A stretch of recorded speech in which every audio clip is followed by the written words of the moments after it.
rising, my melanated people. It is a beautiful day in the neighborhood. Nice and cool outside in the shade. Just enjoying myself. I got another video for you. You know, when we talk about melanated healing, as I told you when I started this channel, that it was about healing of the mind, the body, and the soul. So in order to do that, there are so many things within the matrix that we must deal with, that we have been taught, that it's just positively, absolutely wrong to produce any kind of productive citizenry within what they like to call civilized world. There's nothing civilized about the world we live in. It is a chaotic and barbaric world. Just because we have a few advancements and a few other things going on, luxuries, doesn't make us civilized.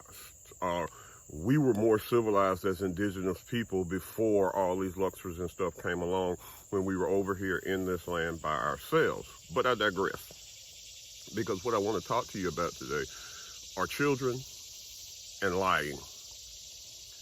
And how do we produce liars?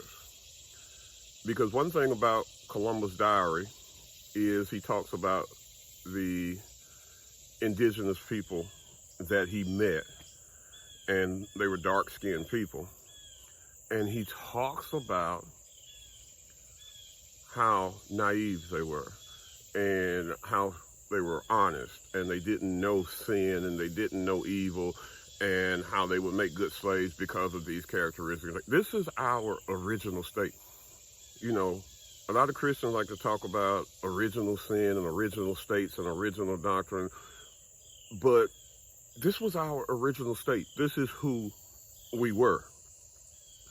And I wanted to talk about children because I have some very forthcoming and very truthful grandchildren as I watch them and observe them. I have 5 grandchildren, but 2 of them live close around me. The rest live away. And so I get to observe those 2 on a regular basis. And especially the young one, you know, truth is what she tells. Point blank, end of story. Now, there are 2 things that will change that if we as her family are not careful. And one of those things is teaching her to be polite. Does the truth really need politeness attached to it? Or do people need to get over their feelings of insecurities that this matrix has caused and live in a truthful and honest state? What I mean by that is that a lot of times we tell children, be polite, be this, be that. I give you, for instance, the oldest grandchild was in the grocery store when she was much younger. I think she was 2, 3. And a lady came up to her and was talking to her, a lady that my wife knew. And the lady was eating grapes.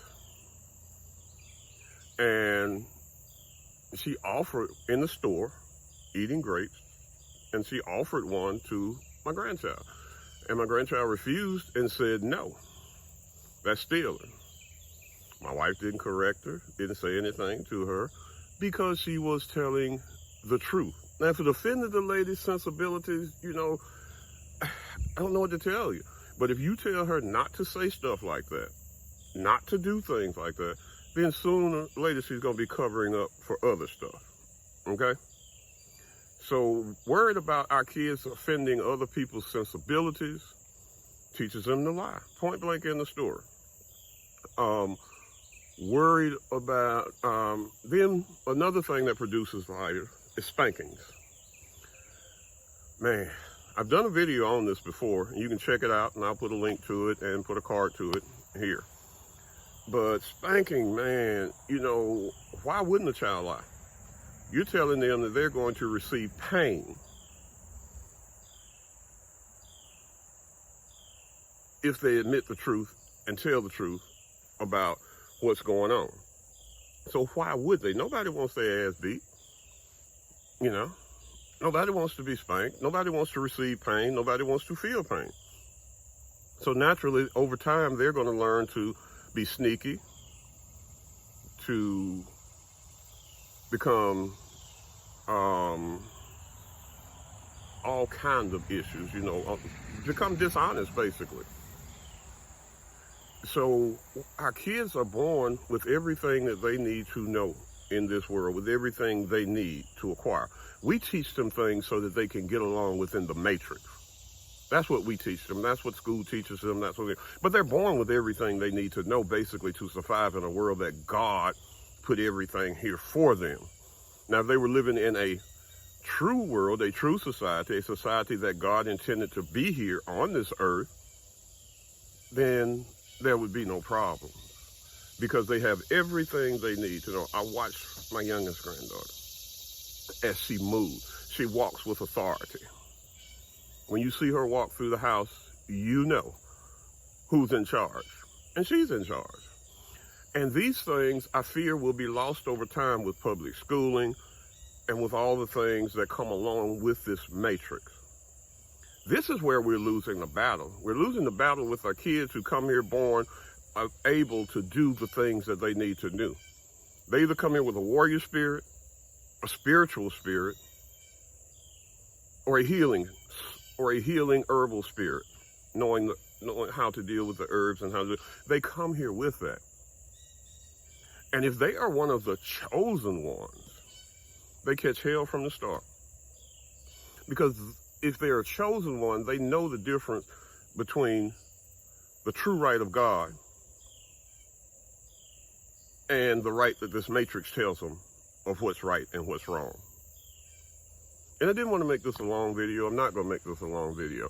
I just wanted to give you a few things to think about when we talk about our children and how we teach them how to lie, worrying about them hurting someone else's feelings, or worrying about punishing them for something that embarrassed us, is basically it, And I see people post all the time, and I still don't agree, that we were much better off when we had spankings, when kids were getting this, when kids were doing that.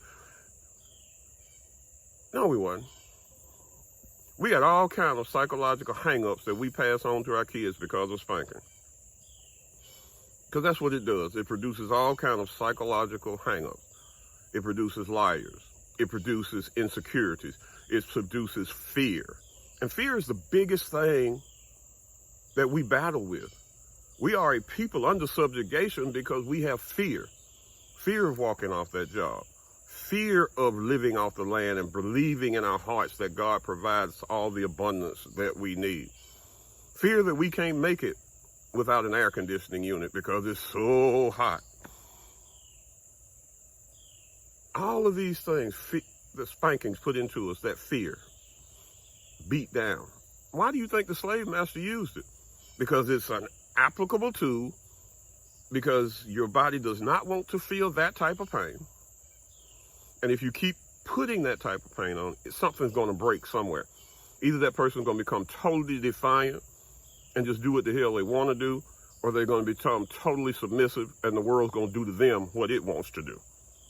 But like I said, didn't want this to be long. Be blessed, my melanated people. I love you. I care about you. You are God's chosen people. We need to get back to God's way of living. That's the only thing that I believe is going to heal us. Be blessed.